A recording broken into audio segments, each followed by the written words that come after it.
Ladies and gentlemen, please welcome KC Sports Report. What's up, bro? I'm doing fantastic, man. Glad to be here. Tell everybody where they can find you on social media platform.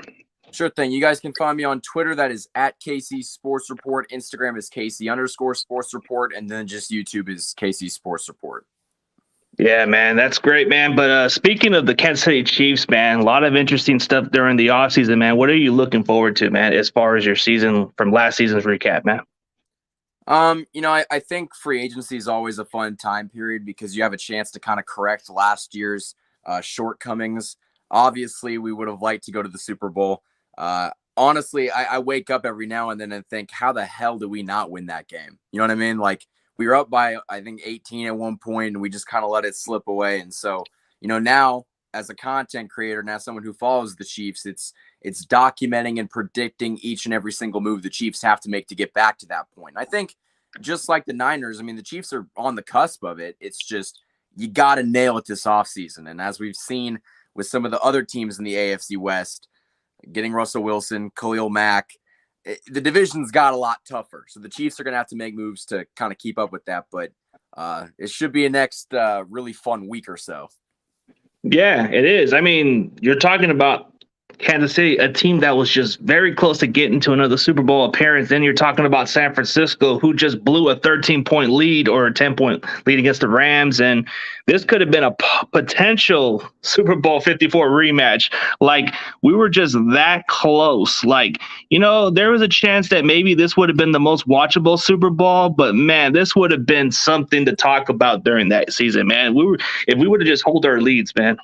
Just one game away. All we wanted was that one game. But yeah, I think, when you got two well-run franchises, they're always going to be in the mix. And I would say the Niners have a better shot at getting back next year than the Chiefs, just purely based on how the NFC is. Because the NFC is wide open. Aaron Rodgers chokes games. Matthew Stafford, he's good. And the Rams are the Super Bowl champions. But they're not going to win it again. Like, it's as wide open. In the AFC, I think the Chiefs probably will come out of it. I think that they're going to be just as loaded and have the opportunity to. But the Bills, the Ravens, I mean, the Browns just traded for Amari Cooper. So many different players and teams are going to be in the mix. And the AFC is going to be really tough this year.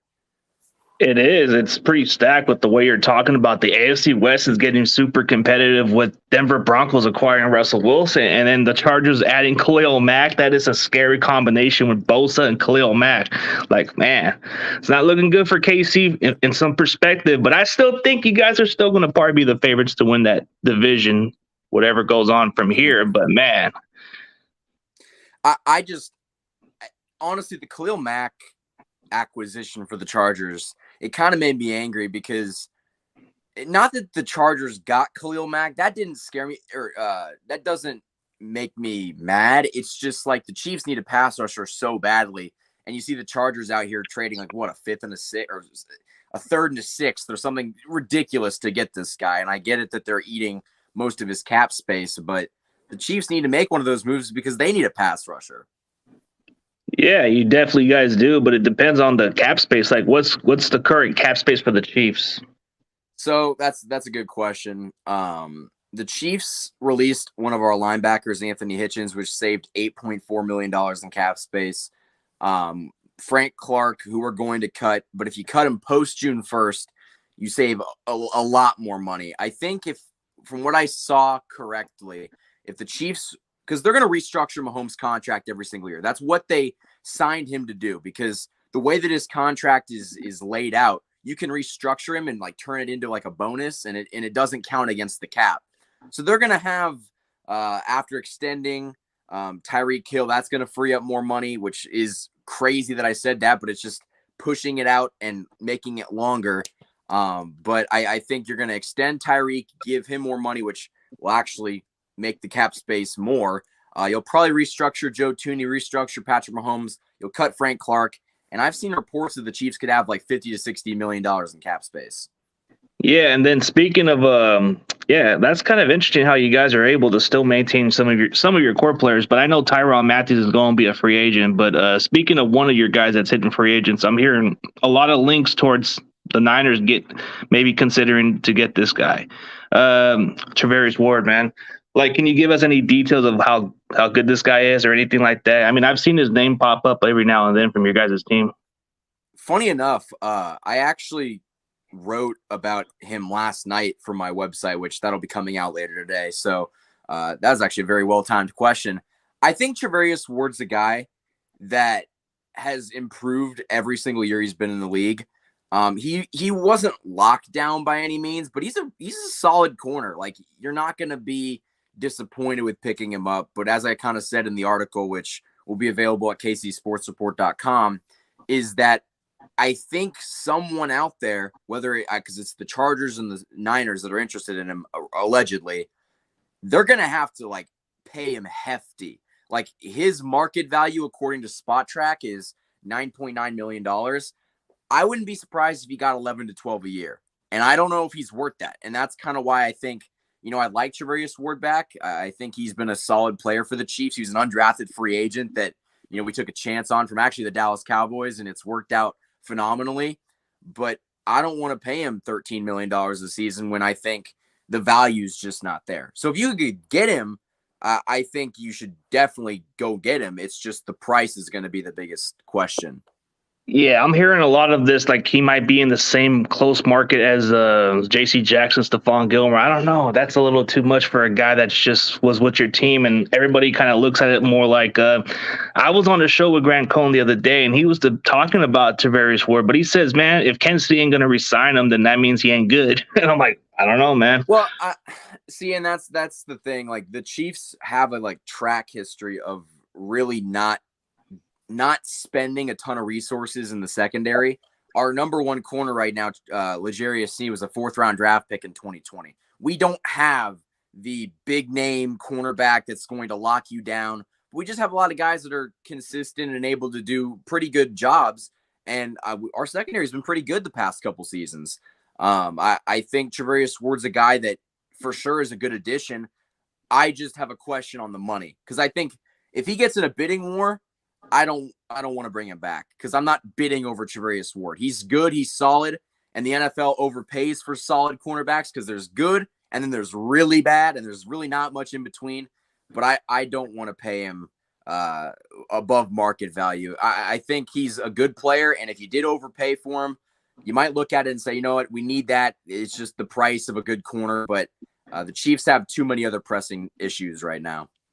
Yeah, it's a lot of pressing needs, but then you look at Orlando Brown. I don't know if you guys franchise tag him or something.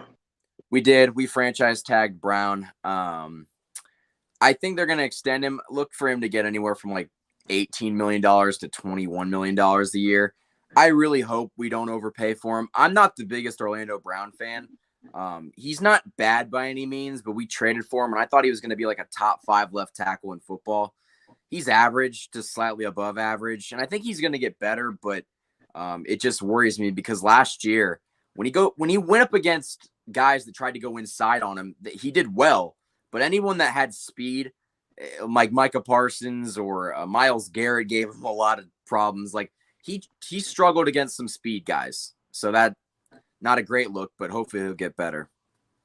Yeah, man, that's just like the surprising part of last offseason. You guys made that trade to acquire him after he was holding up from Baltimore. But yeah, that guy was a nice addition for you guys. I ain't gonna lie. But yeah, a lot of your offensive line stuff, it's kind of like you guys are gonna address it more. You got Joe Tooney to a big contract you're working on, and then you're working on a couple of core players. But speaking of another player, speaking of the issue that's been going on in Kansas City, like a lot of these, I don't know what's facts out there, but I've been hearing a lot of this enemy situation between Mahomes. I don't know what's going on. A lot of this. So that article is very interesting. Now, I work at a radio station in Kansas City, and so I kind of have some sources that other people don't. I'm not going to list the source, but I'm fairly reliable. I can't confirm most of what happened in that article, but I can confirm that at halftime, when Mahomes didn't complete that throw, they threw it to Tyreek, and then he got stuffed at the goal line in the AFC Championship game at the end of the first half, and we didn't get any points. Apparently, when they went into the locker room, Eric Bieniemy just lit up Patrick Mahomes. They just started screaming at each other. So I think the line between him being this overbearing, not good coach, I don't think that's the case. I think he's a good coach.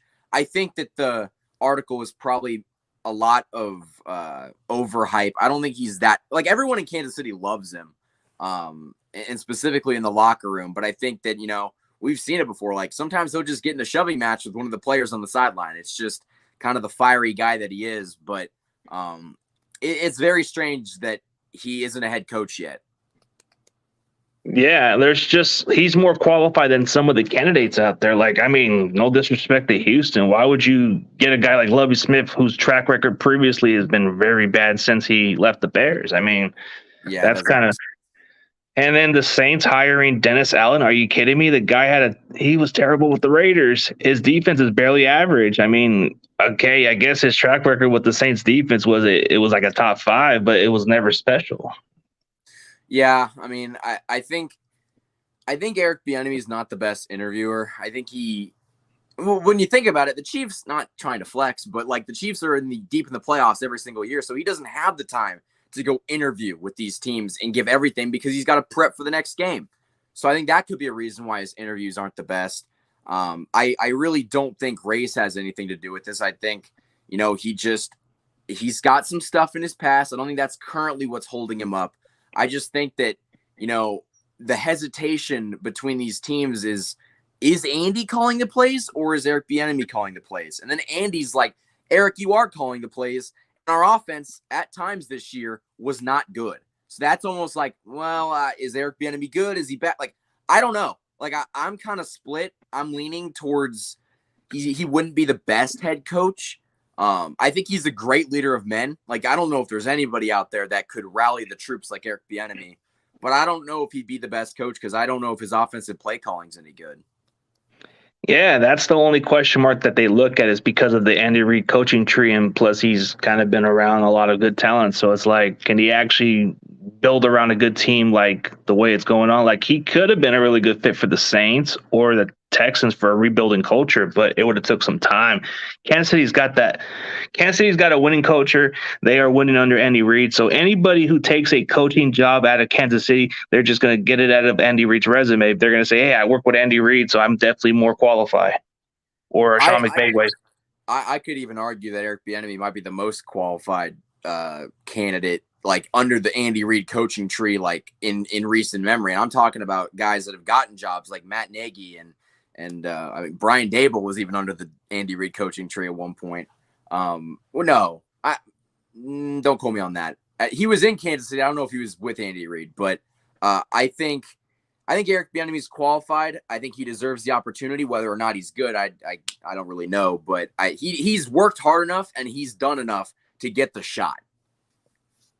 Yeah, he does. And speaking of Matt Nagy, I just seen him return back to the Chiefs, so that's kind of like an interesting hiring that you got him back as on your coaching staff. So that's kind of intriguing that he comes back after being fired from the Bears. It's kind of like a Bill Belichick sense where, Josh McDaniels didn't succeed in Denver, so he just came back.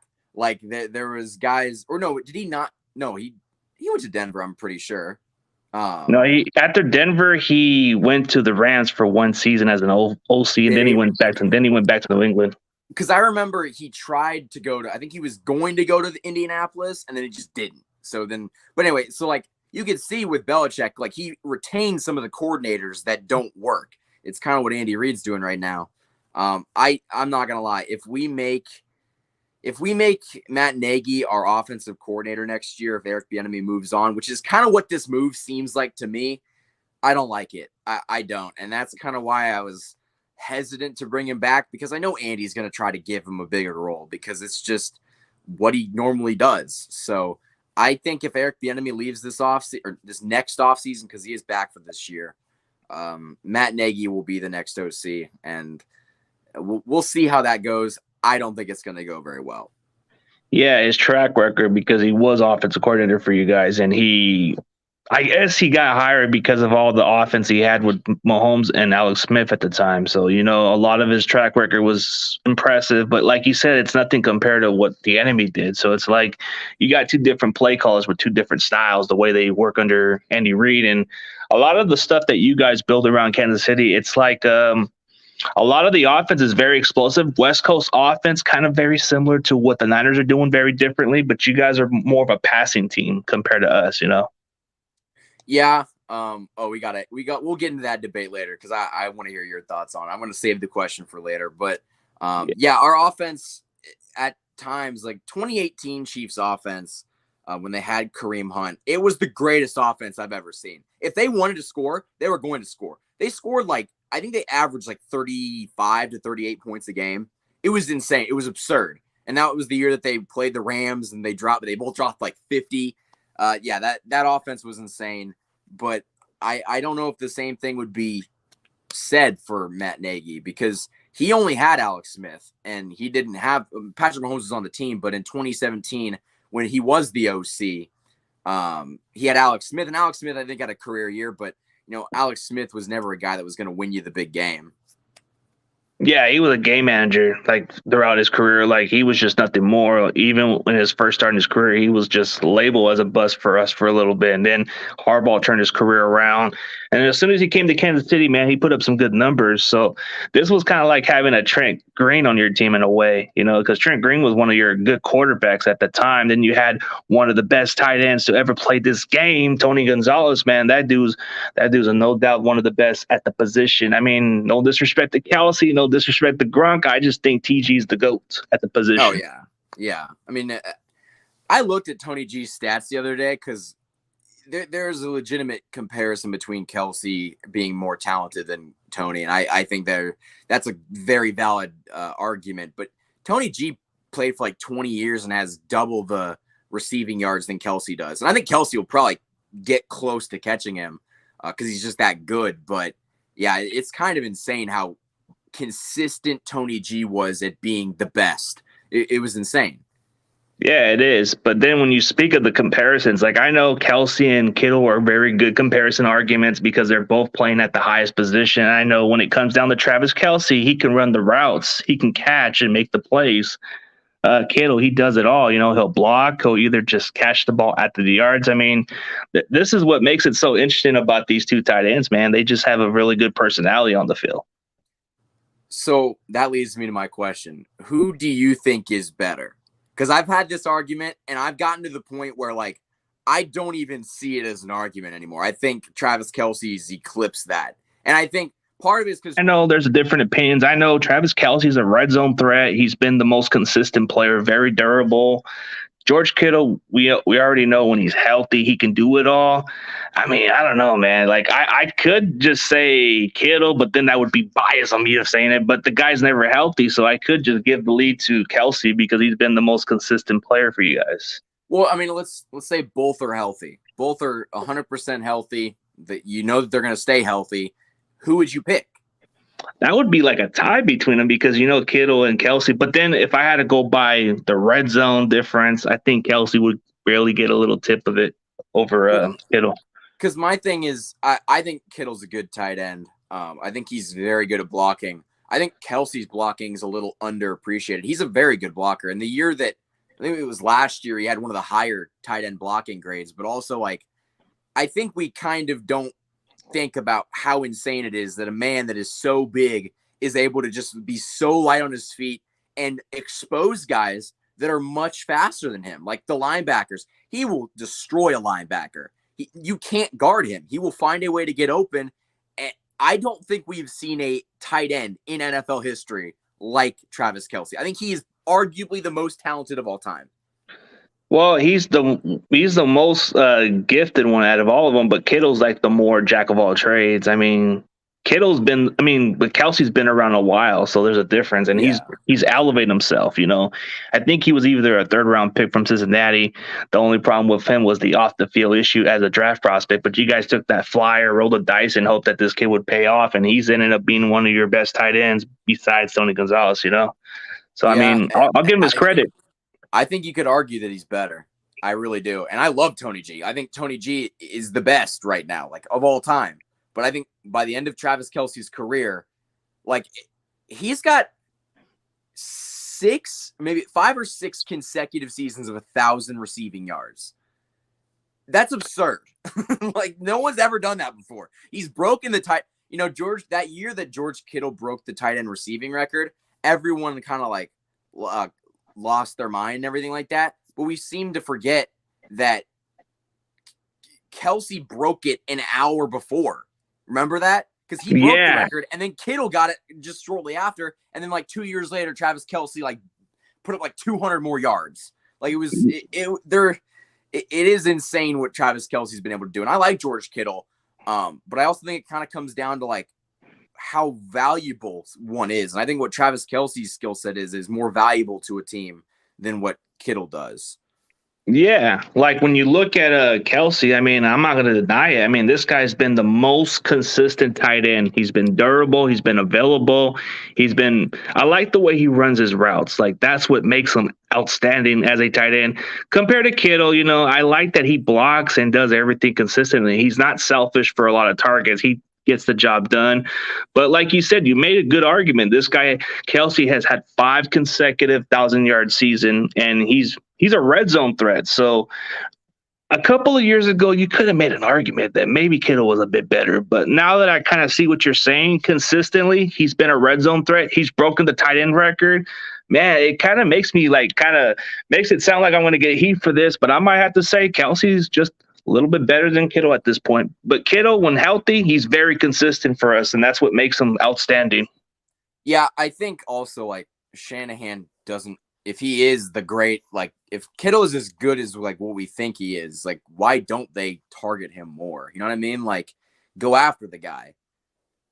Yeah, that's the thing about Kittle. It's like we haven't been giving him much targets, even when he only missed a few games at best. But even at the time, he could have still produced. And I just see the difference of what people have said. Like a couple of years ago, if Kittle was at his best or healthy, then you could definitely go with that argument. But now that Kelce's just been very consistent, and he's been Mahomes' go-to guy. Mahomes always trusts him on third downs or other plays, where you guys need to move the chains. That's the guy you can count on. And if you need the big plays, you go to Tyreek Hill. But most of what Kansas City does is just Mahomes has everything around him. Just the defense needs to improve a little bit. Like, what's your thoughts of your defense, man? I've seen a lot of this run defense been terrible, little secondary issues. The defense last year, the back end was good. Stopping the run actually wasn't the problem. It was we couldn't generate any pressure. Frank Clark, the biggest money pit we've ever given. Funny enough, you guys, we traded you our money pit of D Ford. I don't think that worked out very well. Yeah, it's just, it's insane how like the past couple pass rushers haven't exactly been the best. We need to find someone that can generate consistent pressure because that's been the biggest thing for the Chiefs. And you can see it in the playoffs. Like the game, Joe Burrow got sacked 9 times against the Titans, got sacked once against the Chiefs in the AFC Championship game, and they got sacked, I think, 8 times in the Super Bowl. That's a problem. You can see where the problem is, how the Titans D-line's up here, the Rams D-line's up here, and yours is way down here. Down there. Yeah, to elevate that. I've noticed that part of the Chiefs defense, a little bit of the pass rush, man. But, man, I hate the fact you guys just gave us, you fleeced us on that damn trade. That D4, man. What we got. Was it a second-round draft pick? Second-round pick, but you got Frank Clark out of it, who turned out pretty good at the time. I get the price of a Super Bowl, I guess. Frank Clark has really been disappointing. Did D Ford have, how many sacks did he have in San Francisco? In his entire tenure with us, 9.5 sacks. He's never been healthy. 9.5? Yeah, his only season he had was in 2019 where he had 6.5 sacks, but he was mostly doing rotation because of the issues with his back or whatever he had, or his arthritis. This guy had some issues, and you guys didn't even give us no clue. You just took the deal like, oh man. I thought he would have been good for us at that point, but man, it's one of those risks that you take those chances on, man. It just backfired us a little bit. Well, I think if I've compiled Frank Clark's last 2 seasons, he has 9 sacks, and he's played at almost every single game. So he just sucks. That's the problem. We need to get rid of him because he's not good. We're gonna cut him, get that money. I hope we go sign a pass rusher that can do consistent work. The draft's gonna be interesting. But honestly, something that I'm kind of worried about that no one else is really talking about, and specifically Chiefs fans, which kind of surprised me. If Tyrann Mathieu leaves, and I think him leaving is a good thing at this point because he's going to want to get paid. And I'm telling you right now, he was All-Pro his first 2 years in Kansas City. Last year, he wasn't bad, but he just wasn't very, elite. He's still a good player. He'll always probably be a good player, but he's not worth top safety money. And if he gets that, good on him. But that's kind of why I want the Chiefs to move on because it's not worth paying him. And I think if he does leave, the Chiefs need to go get a safety. And I want it to be Marcus Williams. I think he is really good. And I want to see the Chiefs get a couple different safeties. Yeah, you got besides that, you can get a Justin Reeves from Houston too. So that could be another guy out there. Yeah. Honestly, just getting that depth because our third safety is Dan Sorensen. If you watched any Chiefs games last year, that game against Buffalo, he gave up 2 really bad touchdowns. One he just gave up. It was kind of like an old man who just got beaten and he just gave up. It was not good to watch. Yeah, I guess I've seen his name pop up. He's just not a very good player. He's the kind of guy you can just plug in and he just does good against the run, but doesn't cover. That's the only downside of him. He used to be better. We call him Dirty Dan because he always comes out with a big play. In almost every single divisional game, he comes up with a big play. And in the divisional game against the Texans in 2019, he had that fake punt stop and it gave the Chiefs the ball. But he's got those marquee big time plays. It's just he's too old. He's past his prime. Yeah, there's a lot of players that you still have at this point of their career. There's quite a few older veterans. I mean, now that Kelsey's he's still got it, but he's in his 30s, but he's still producing. There's quite a few of your key players that you guys still have that are still going to be viable. But speaking of one of your top 5 favorites of your Chiefs, man, which ones would you put in your top 5 of all time? Yeah, for the Chiefs. Mahomes is number 1. Mahomes is, I guess you could argue that he's not the best yet because I never got to watch Derek Thomas play. That just shows you how young I was. But Derek Thomas is up there because from what I've seen on tape, he's just phenomenal. Jamal Charles, Tony G. I didn't watch a ton of Tony G, but I've seen highlights and everything like that. Travis, and honestly, a player that no one's gonna really know probably, but I was a huge Dwayne Bowe fan. I was a big time Dwayne Bowe fan. And he was actually a pretty good receiver. Yeah, he was for a while, and then he went to Cleveland. He didn't do squat after that. But yeah, when you talk about those players, man, Tony G to me just stands out above the rest. But there's a lot of good Chiefs players at the time. Like you said, Derek Thomas, he was very good. And then you had this one running back, Priest Holmes, who I was a big fan of this guy. And then, I don't know, at the time, I was kind of skeptical watching how you guys would play every year when I was a kid, watching Casey play the Raiders, or I would watch my Niners play. And I would always have that little mentality hey, come on, Tony G, come on, man, beat the Raiders or something like that. And I would watch this guy play, dude. I'll tell you what, watching Tony G in my football days as a kid, dude, were the greatest times to watch, dude. This guy would play this game at the highest level. And he would dunk the end zone, catch the ball, make it look effortless, bro. That dude was honestly, we don't talk about it enough. Priest Holmes had one of the best 2-year stretches in NFL history. He had 31 rushing touchdowns. Yeah, it was absurd. Yeah, he was a touchdown machine. Before Alexander broke it, this guy was ridiculous, dude. You speaking of the Kansas City Chiefs, man, you guys were known as the running back university, dude. You would produce running backs after running backs in those 2000 eras. Like you had Larry Johnson killing the lead, dude. Jamal Charles, speed as a bullet, bro. This guy was killing it. And then Kareem Hunt, unfortunately, whatever happened, man, that guy was a beast too. I don't know what is it about KC, but man, you guys are missing those formulas, those running game formulas. We have always really kind of had a knack for the running back position. Jamal Charles, I think he averages the most yards in NFL. He had like 7.2 or something absurd like that. And Kareem Hunt, I hope comes back because apparently there's some rumor that they're going to cut him.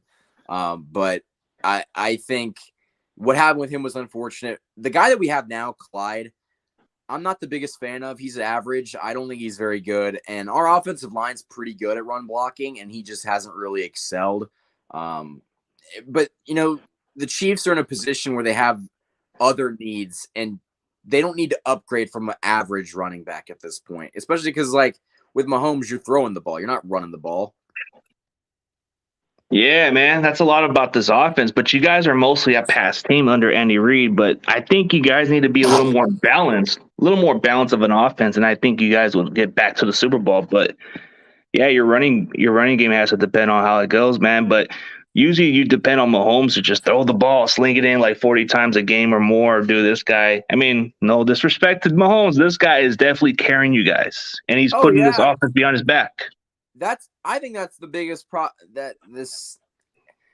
only a problem that like we have, but like Mahomes carries us too much. Like I think that's the problem. Like Chiefs fans, like, oh, we got Mahomes, we're fine. No, that's not fine. Give him a defense. If you gave him an elite defense, we would win the Super Bowl every single year. Because what we've been able to do with a bad defense to mediocre defense is insane.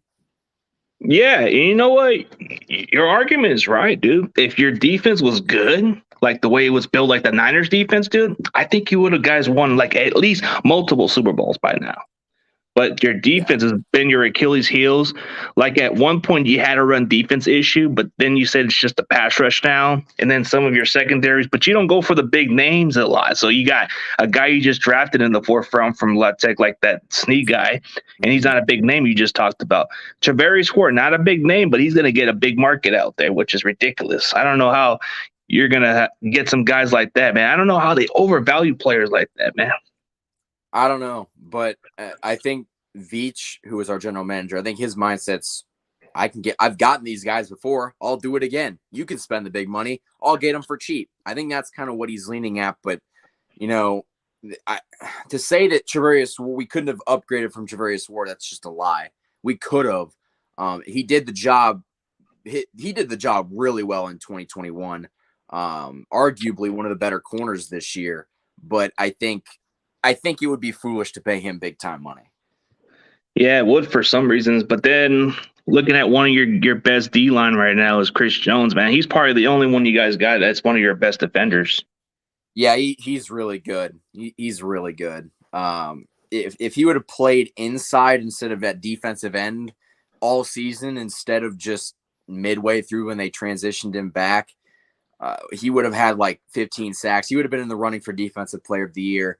But that just shows you how bad our pass rush was, that we thought that taking the second best interior defensive lineman in football and kicking him to an edge rusher, we thought that would solve our problems. No, it didn't. And it's because Chris Jones can't do everything.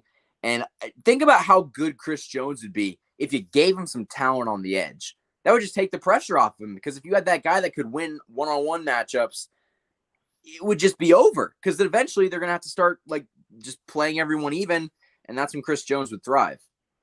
Yeah, and that's the one thing that's going on with this Niners team too, man. We're sliding Eric Armstead at the edge rush a little bit too, but then late in the season he's starting to show his poise as the inside rusher, which he should already stuck with the inside pressure side. I mean, this guy was consistent as soon as they kicked him inside. But like you just said, Chris Jones, he's effective as an inside rusher, just like Armstead should be too. So, yeah, I don't know what's with these coaching staffs. They expect him to do so much. But like you said, Chris Jones, you thought he would solve the issue by kicking in at the edge when he's more effective as an inside rusher. Yeah, just not great coaching decisions. Not great coaching decisions at all. It's not, man. But yeah, a lot of that stuff Termins, yeah. See, he even says Chris Jones is better than Armstead. I agree. Armstead's kind of like, I don't know. I wanted Buckner back, but man, we got to stick with Armstead. Buckner's been pretty good. Yeah, he's a beast, man. Like for the Colts, yeah, he's really good. It's kind of ridiculous how I don't know if Buckner was actually going to take a big contract. I think he was willing to meet up halfway with the deal, but I think we decided to go cheaper and say, we're going to keep Armstead. Armstead's not going to ask for too much. And I think that's what kind of like really kind of pisses us off as Niners fans. Like, man, we could have just kept Buckner, let Armstead walk. Damn it. Who was the first round draft pick that you guys drafted? Defensive lineman, interior guy? Oh, you mean Kinlaw, right? Yeah. How has he been? Knee issues. It's kind of been the problem, but he had successful surgery. It's something with the arthritis knee, something that's been lingering issues, but hopefully it's fixed. He's kind of been a solid run stopper, not quite your pass rusher, just a guy who can stop the run and clog everything. Okay. So definitely not the kind of guy that you would have hoped for, but he's been all right. Yeah, he's been all right. Like he's had a couple of field goal blocks, and he's been very good against the run. He's only had 1.5 sack ever since he's came into the league, but he's never been healthy, so that's the only downside of him. Well, hopefully he'll get healthy and have a chance to thrive. Yeah, we're hoping for it because DJ Jones is going to hit the market, and this guy is going to probably get some top dollars. This guy is the one guy I don't want to see leave, but it is kind of ridiculous how you look at it. I guess Buckner wasn't quite a good run stopper, but that dude was a beast as a pass rusher. So maybe that's what they looked at was run stopper. But DJ Jones is going to probably expect top dollars. So he might get some top dollars for the D tackle market because he's ascending. He was a guy we drafted in the 6th round out of Ole Miss. So he's definitely going to get a top pay elsewhere. Same can be said about Lincoln Tomlinson. That guy is definitely going to hit the market and hit it to Billy Scott. He was shout out to my boy Billy Scott, the Titans fan. I think you know who he is. Yeah, I know who Billy is. What's up, Billy? Your dog is sucked. No, I'm kidding. It's good to see Billy Scott, man. I haven't seen that dude in a minute. Yeah, man, it's good to get a good vibe of the outcome, dude. The draft's going to be more exciting, dude. This is why I'm trying to look for more ways to build this offseason more and get more other fans to debate good football, man. You know your stuff, so you definitely have a good understanding of your team. So it's pretty cool, man. So, like, speak of your what you were gonna say later. Want to just debate about the offense you were talking about, the explosive part? I wanted to have the Kelsey Kittle debate. I just kind of wanted because that's always something that because you'll see like a Twitter post that'll be like retweet for Kittle or like for Kelsey or something like that, and like there will be so many people saying Kittle, and I just don't understand the reasoning anymore because I feel like what I don't think blocking is more valuable than receiving. Because you look at the stats, and Kelsey is consistent when it comes as a route runner and catches the ball. But when Kittle's healthy, he's a beast too. So, yeah, I guess people don't look at blocking as a good stat because it's the most underappreciated spot. Because when you play in this offense with Shanahan, you have to block. So, of course, you're going to have to get some stuff like that. But for a guy like Kelsey, like you said, he doesn't get much talk about as a blocker, right? Like you said, he's one of those underappreciated blockers, right? I mean, he's a good blocker when we ask him to block, but why would you ask the best tight end in football to block? Let him go run routes. Like, it just doesn't make sense for us to say, we're going to use your talents to go block another guy so we can free up another guy to catch the ball. No, we're going to give you the ball because you're the best. Like, I think blocking is important, but I think it's also just, it's not really what a tight end is anymore. It used to be a tight end's job was to block. Now a tight end has basically become another wide receiver. And that's why you're seeing guys like, I think Darren Waller is really good. I think Darren Waller and George Kittle are pretty comparable.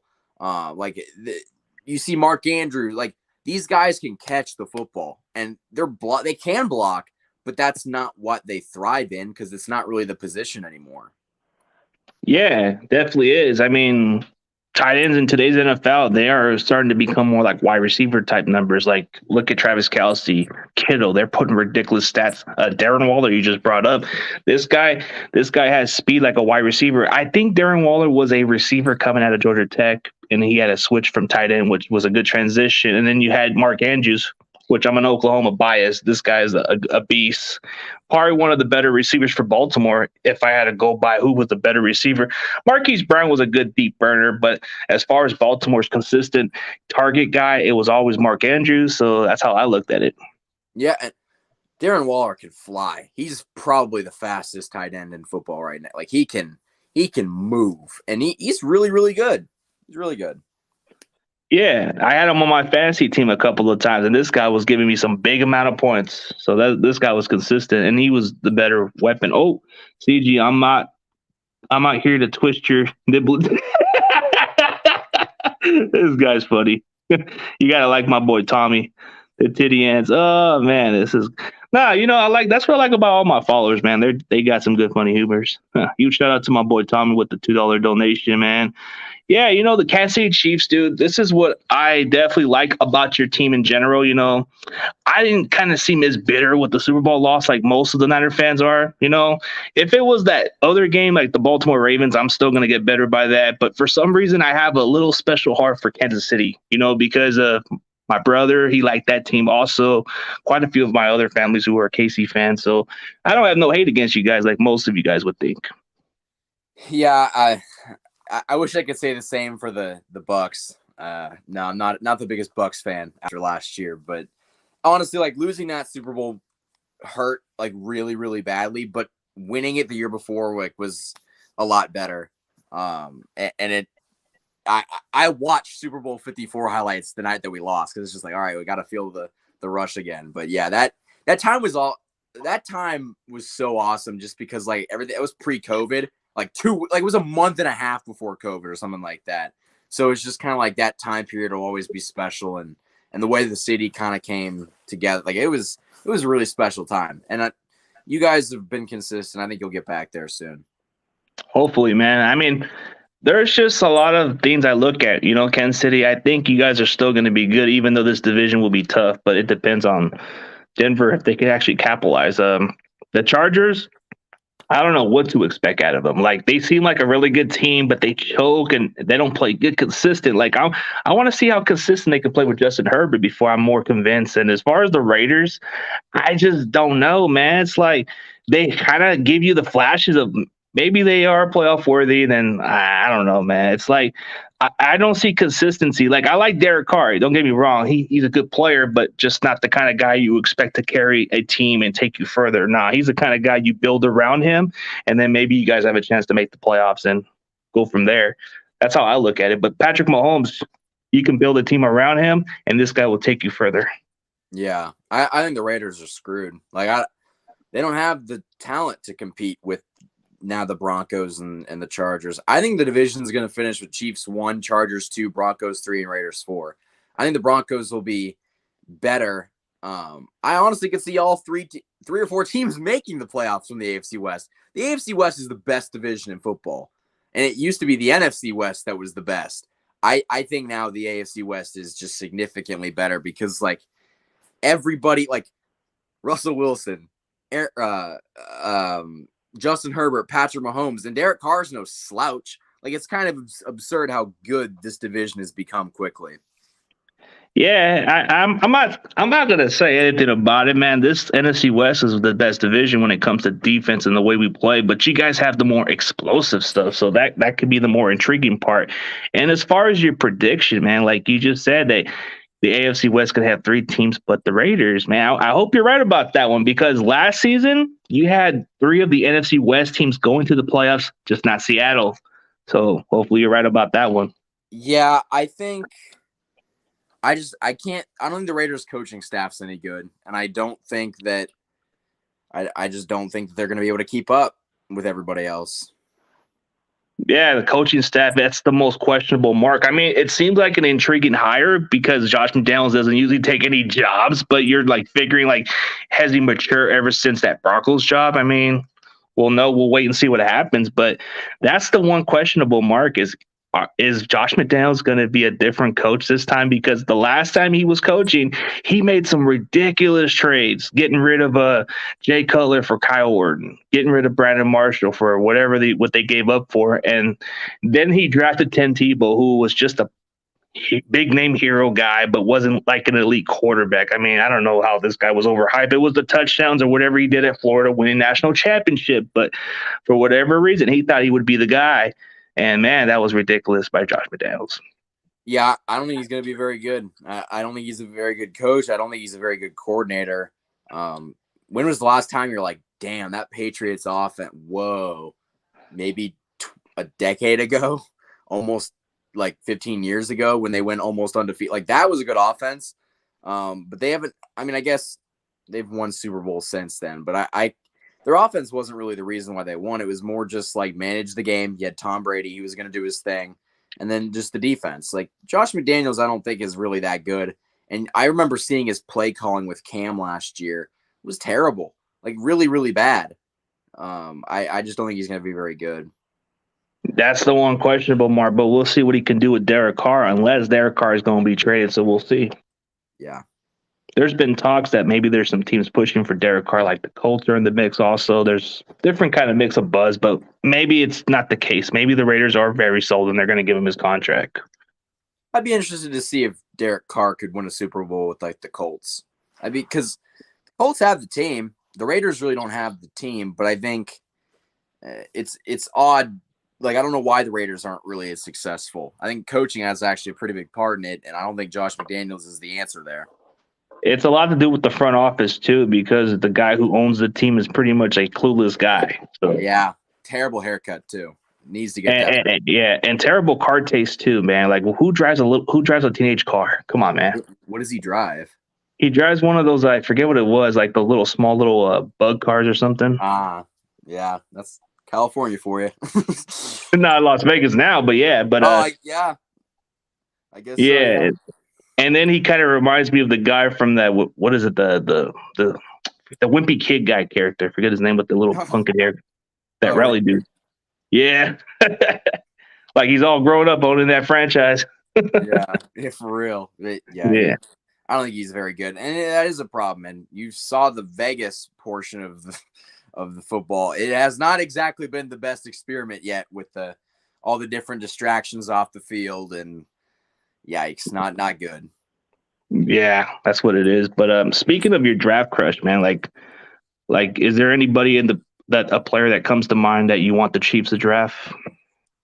I haven't done a ton of draft prep yet. The couple names that stick out are wide receiver Jamison Williams from Alabama. If you can get him, that'd be a really good pickup. And then safety Daxton Hill from Michigan. I think he'd be really good in this defense. Yeah, that'd be intriguing. I mean, you guys do need another good receiver to complement Tyreek Hill and Travis Kelce, so that would be a nice, intriguing option in your secondary with a safety from Michigan. That would be nice. Yeah, that's kind of intriguing how you look at it, man. Like, Kansas City, I think they're still a team that can still be pushing, but then you got Buffalo that's on the rise. Then the AFC West, it could be pretty stacked. Like you said, it could just have three teams making the playoffs. So that could be the more intriguing part about it. So, yeah, dude, like, what I like about Kansas City is as long as Andy Reid is still coaching, I still think you guys are going to make the playoffs every year. Mm-hmm. And when you're in the playoffs with Patrick Mahomes, you have a chance. I've never said that with Alex Smith. I've never said that really about anybody else. But when you have Patrick Mahomes, you always have a chance. Yeah, there's always a chance with Patrick Mahomes, but a lot of everybody's saying, what's up, man? Everybody's just having a good opinion about the Chiefs. I think you guys are still going to go first place because as long as Patrick Mahomes is still here, it's going to be any given chance. But you'll still make the playoffs. I'm not very sure about the Broncos. I got to see how Russell does with Denver. It's a different culture, so maybe there is a lot to look forward to. I do have Denver as a team who can make the playoffs because Russell can elevate, but I don't know if he'll win the division.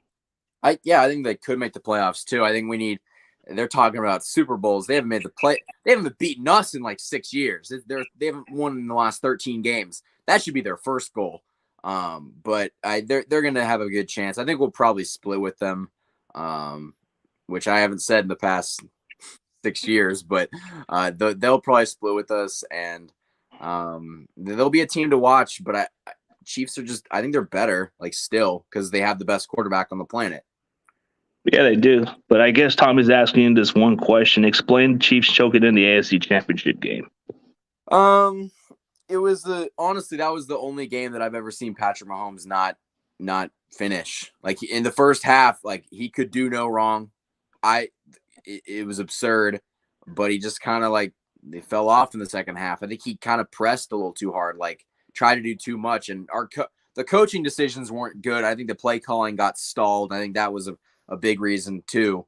But also like I don't blame the defense for losing that game, but you can't sack Joe Burrow once. Like it was a combination of things. And whenever the Chiefs lose a game, it's not one thing. It's a lot of things that go wrong. Because one thing going wrong can't beat the Chiefs. It's got to be a couple different things that have just gone downhill and made it to be actually much worse. Yeah, when you play the Chiefs, you have to win by a shootout. But if you don't play a shootout with Kansas City, it's a long day. So that's how everybody looks at it. Like, you guys are going to mostly pass the ball. Sometimes you may run the ball here every now and then, but it's like good luck when you play Kansas City. You're going to have to play a good shootout with them. Well, that's the problem. In that AFC Championship game, Jerick McKinnon, our running back, who was electric in the playoffs, was averaging 6.2 or 6.4 yards a carry. And we just didn't go back to him. Don't know why. It makes no sense. But if you did give him more opportunities in the second half, I think we probably would have had a different game. Probably so. But the problem is like, you guys are not mostly like focused on the running game as much. So that's kind of like you guys got to figure out a way to be more balanced. I mean, isn't Eric Bieniemy more of a running backs coach, if I'm mistaken? Because he does have a track record as a RB's coach, and kind of like he should have been able to fix a way to get it all balanced a little bit for Kansas City. Yeah, he is. I still think we should be a majority passing team. Like I like that because you have all the pieces to do that. That's how your offense is built. But they just completely abandoned the run.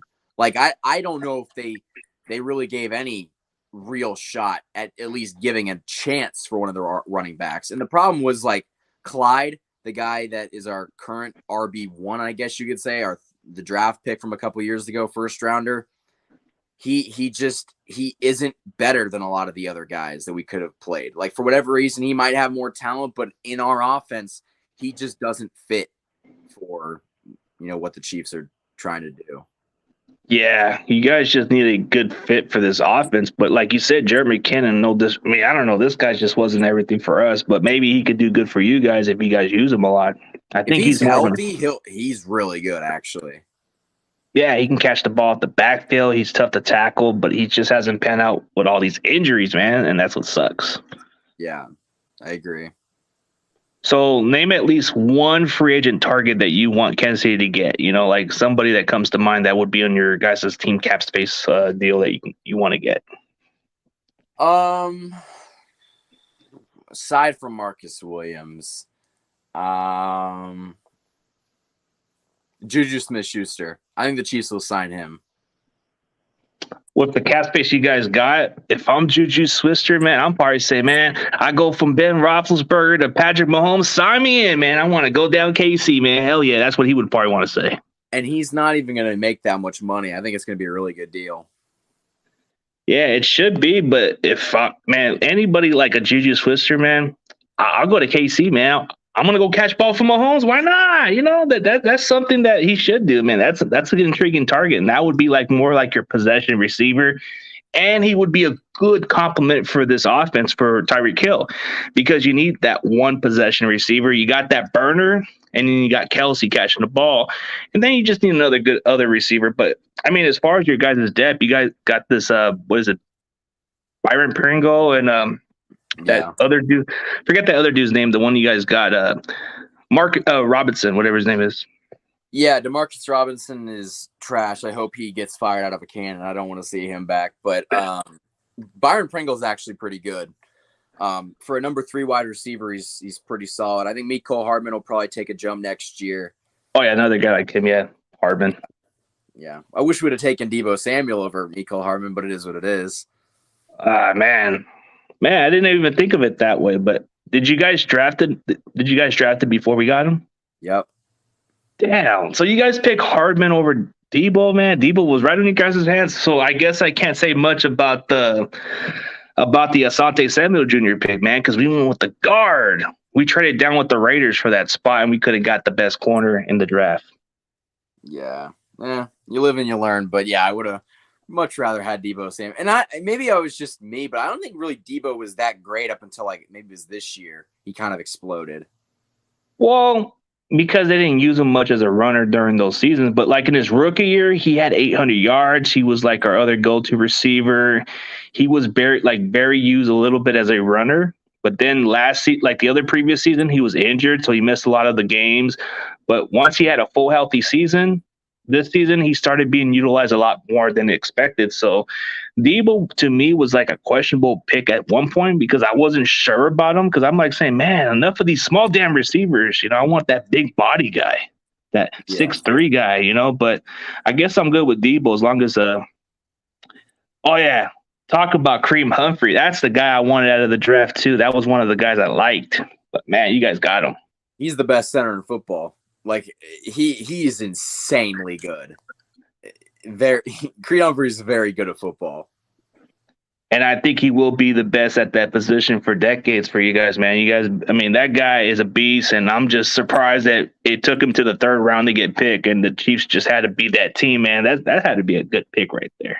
I think we drafted at the end of the second, but he was basically a third round draft because we picked at the end of the second. So yeah. So the end of the second, okay. Yeah, but yeah, it worked out fairly well for the Chiefs. Drafted 3 cornerstones of their team this year. They got Nick Bolton, who's going to be really, really good at linebacker. Creed Humphrey at center, and then I don't know if you've heard about, but Trey Smith at right guard. Trey Smith is really good too. Oh yeah, the guy from Tennessee. I think you got him in the late rounds. He was a second-round talent that went in the 6th. Damn, went down to the 6th. I wonder why he dropped. I guess it had to do with his performance or whatever he did. He had blood clots in college, so the Chiefs just took a chance, and he's been good. Yeah, that's what happens with this, man. You gotta roll the dice and hope he pays off, even if he goes down. Yeah. Man, we're just hoping we get that. But as far as we get to that final conclusion, man, I'm gonna appreciate you on the show. I want to give you your introduction for your last talking with the audience, and then we can go on a high note, man. Appreciate you on, but what do you want me to do? Just do an introduction, like tell everybody thank you and all that stuff. I appreciate you guys for watching this video. I appreciate CG for having me on. It's been a blast talking about the Chiefs and the Niners, and you guys can find me on Twitter. That's at KC Sports Report. Instagram is KC_Sports Report. I got a website that's kcsportsreport.com. A lot of these articles are getting pumped out to see some of the written content. I wrote about Travarius Ward that'll be up later today. So if you Niners fans out there want to see anything about that, I will get that posted, and you can take a look at that later. But yeah, that's all I got to say. Yeah, appreciate it, man. So as always, CG Ruthless Sports and KC Sports Report is out. And you already know, go Niners.